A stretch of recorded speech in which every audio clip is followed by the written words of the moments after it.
this presentation, I'm going to take you through this paper. My name is Aboi Chocho, and together with the educational team at the Zambia Institute of Marketing, we bring you this presentation. Stay tuned.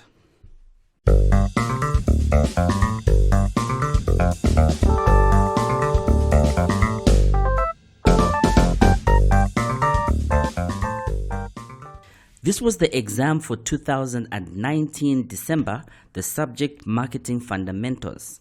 This subject in other courses is known as Principles of Marketing. It basically covers the fundamentals that you need to know, and it is a very important course. I'm going to run you through each of the questions, and I'm going to make reference to the 10-part series course that's available for you to be able to access for free at the YouTube channel Captain 37. I call myself Captain 37 sometimes. Let's get straight into it.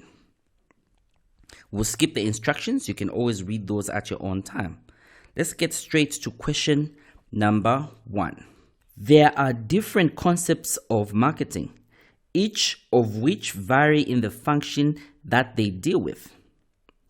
Each of the concept is important and was developed as per the need of the market. As the market changed, so did the concept of marketing. Describe the 5 key marketing concepts that are applicable to most of the businesses. And this is worth 20 marks. This is a topic that I covered in lesson number 3 of the course that's available for you to be able to access on the YouTube Captain 37. And this question is asking us about the concepts, which are also known as the orientations. And they include the following. Number 1, there is the production concept. Number 2, there is the sales concept.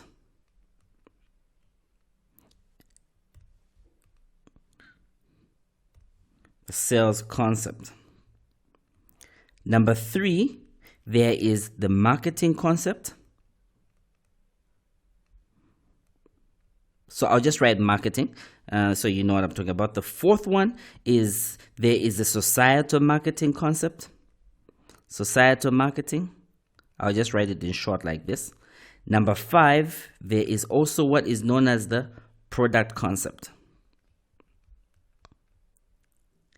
This question is asking you for 5 concepts, 5 marketing concepts, and these include the production concept, which is this one here, the sales concept, the marketing concept, societal marketing concept, and the product concept. And that's all that you needed to do.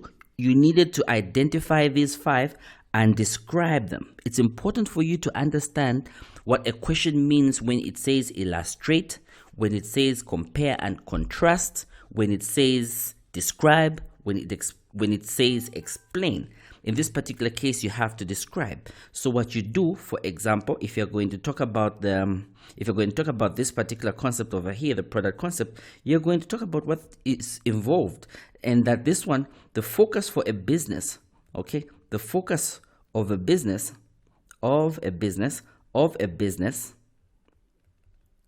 is the product.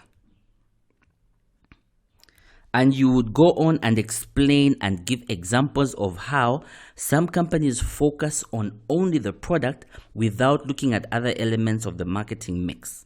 The marketing mix is a topic I covered in lesson 2 of the lessons that are freely available at the YouTube channel Captain 37. So this is how you needed to answer question 1. Any questions? Get in touch. The YouTube channel is Captain 37 and the Facebook page is Marketing Study in Zambia. Question 2.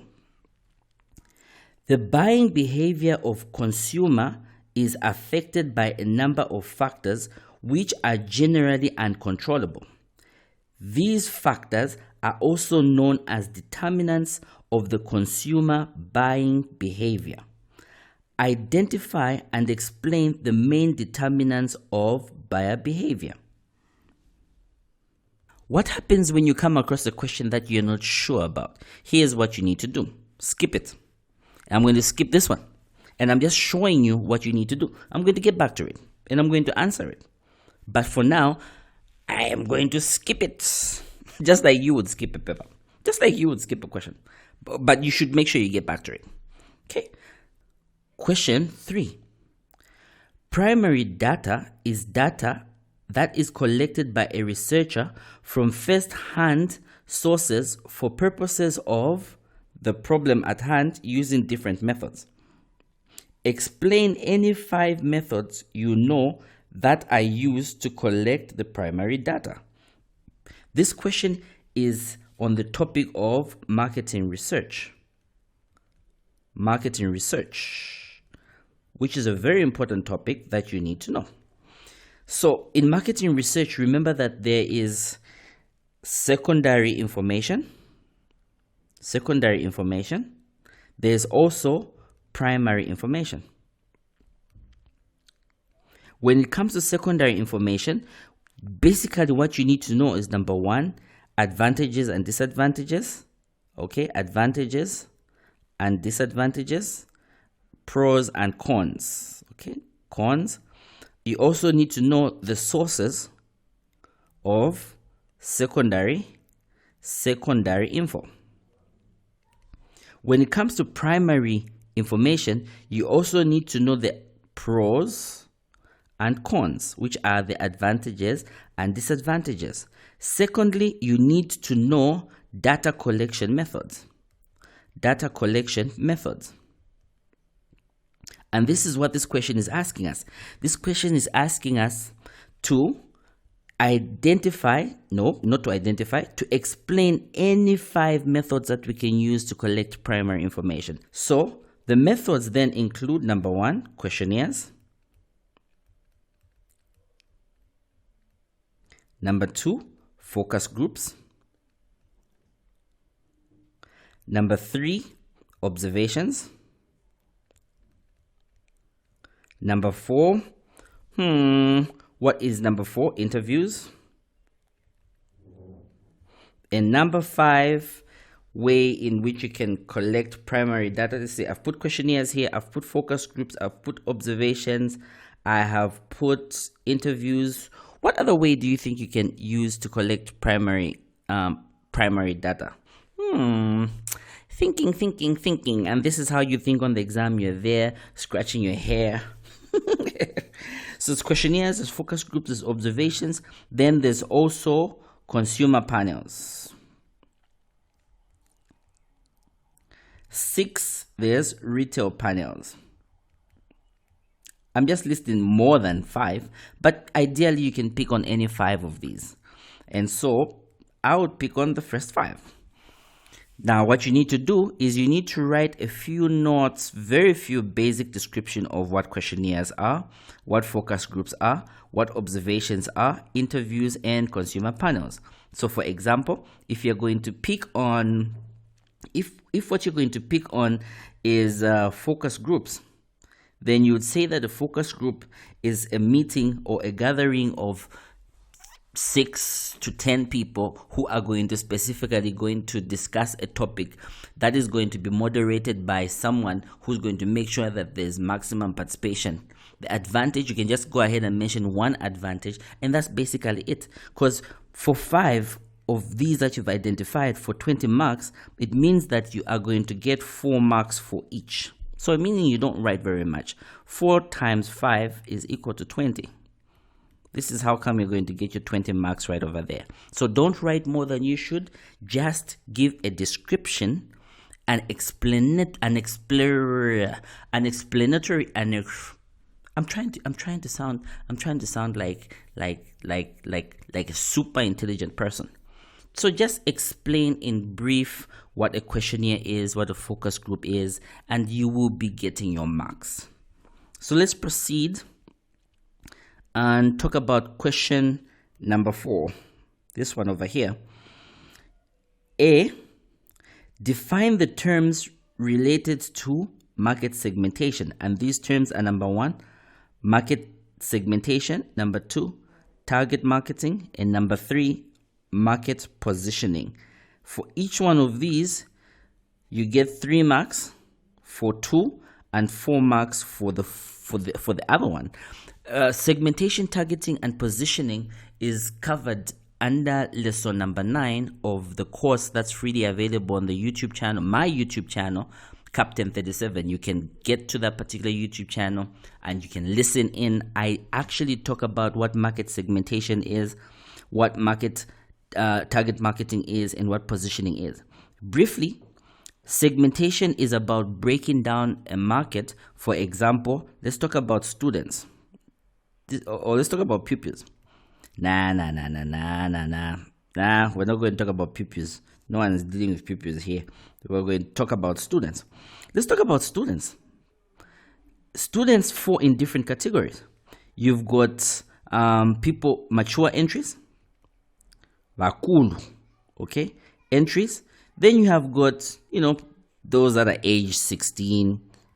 They're young. So what happens is that an institution can segment, meaning it can break down its target audience, in this particular case, students, some of them being mature students and some of them being young. The mature students are mainly in employment. And so these are the ones that are mainly going to be in not full-time, but part-time. And these will be in full-time. This is segmentation. Segmentation is just breaking down the market.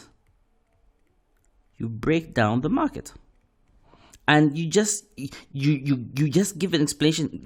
Let me explain what you'd say. You would say segmentation is a process of breaking down a market so that an organization is able to better understand and better serve the identified segments. An example is how MTN breaks down its market. It breaks it down into postpaid users and prepaid users. And you'd give an example. Boom, you get your marks. After a company has segmented its market, it has to then target that particular market. To target simply means to come up with a specific offer for a specific audience.